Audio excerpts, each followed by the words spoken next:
আপনার যদি পুষ্টি না থাকে, জন্ম তারিখ, জন্ম সময়, জন্মস্থান জানা না থাকে, তা আপনার হাতে শুভ বা অশুভ রাশি বুঝবেন কী করে? আজকে সেই বিষয় নিয়ে আলোচনা করব। আজকের বিষয় হলো বৃশ্চিক রাশি। আপনার এই হাতের এই আঙুলটা হলো মধ্যমা আঙুল।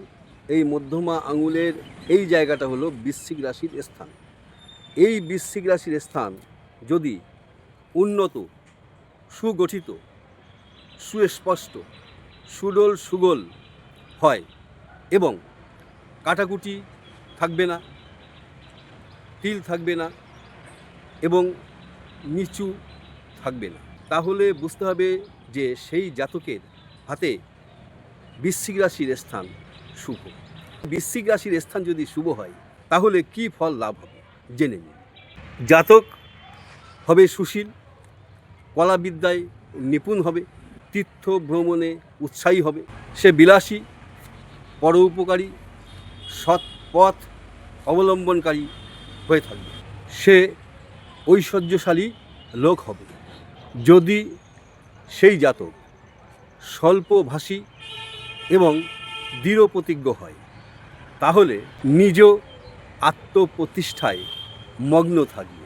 লোক সমাজে খ্যাতি ও প্রতিষ্ঠা পাওয়ার জন্য অনেক সময় সে হঠাৎ করে পরের ক্ষতি করে বসে।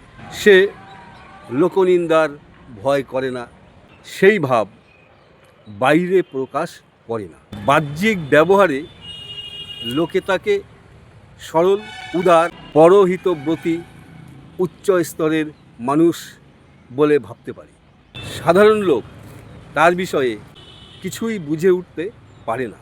এরা নিজের প্রিয়জন বা আত্মীয়দের কাছেও আত্মগোপন করে চলতে পারে। জাতকের অধ্যবসায় ও কর্মপটুতা দেখে অনেক লোকেই আকৃষ্ট হয়ে থাকে।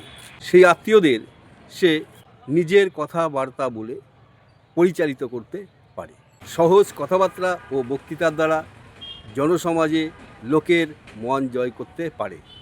এই জাতক সমালোচনা কিন্তু একদম সহ্য করতে পারে না। লোকে তার সমালোচনা করবে, ঠিক এই রকম কাজ সে সহজে করতেই চাইবে।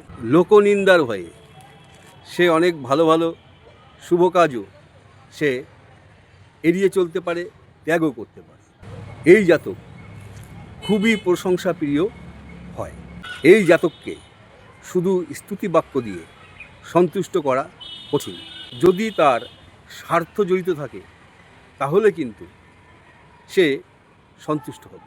সংসার ও বিষয় সম্পত্তির উপর জাতকের ক্ষমতা খুব বেশি থাকে। হঠাৎ নিজের ভালো করতে গিয়ে মন্দ করে বসতে পারে। তার জন্য সাময়িক অশান্তি ভোগ করতে হবে। বেশি স্বার্থপর হওয়ার কারণে এই জাতকের মধ্যে হিংসা ও বিদ্বেষ খুব বেশি পরিমাণে আসতে পারে। সে অন্যায় কাজে প্রবৃত্ত হতে পারে, তার ফল ভয়াবহ হয়ে থাকে। বিপরীত লিঙ্গের প্রতি আকৃষ্ট হওয়াটা জাতকের পক্ষে খুব বেশি হয়ে থাকে। তবে তাকে কর্মবিমুখ হলে চলবে না। উচ্চ কাজ এবং অদম্য উৎসাহ নিয়ে এরা যদি কাজ করে থাকে তাহলে জীবনে চরম সাফল্য নিয়ে আসতে পারে।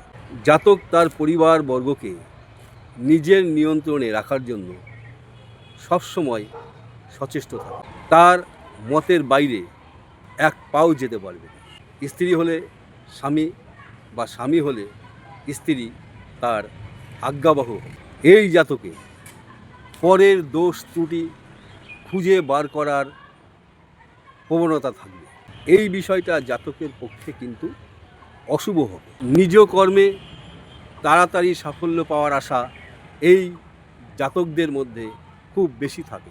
ভাগ্য জাতককে হঠাৎ করে সব কিছু দেবে না। চেষ্টা ও পরিশ্রম করলে জাতকের ভাগ্য ভালো হওয়ার সম্ভাবনা কিন্তু খুব বেশি থাকে। এই জাতক উত্তরাধিকার সূত্রে প্রচুর অর্থ পাবার যোগ থাকে। যদিও সেটা অতি সহজেই পাবে না। নানান ঘাত প্রতিঘাত বাধা বিপত্তি থাকবে। এমনকি সব না পেয়ে সামান্য কিছুও পেতে পারে। জাতকের জীবনে উন্নতি অবনতি আসাটা স্বাভাবিক বিষয়। জাতকের ব্যবসার থেকে চাকরি করলে সুনাম অর্থ বৃদ্ধি পাবে। চিকিৎসা, রসায়ন, সামরিক কর্মচারী, প্রত্নতত্ত্ব প্রভৃতি বিষয়ে যদি এরা কর্ম করে তাহলে এদের জীবনে সাফল্য কিন্তু নিশ্চিত।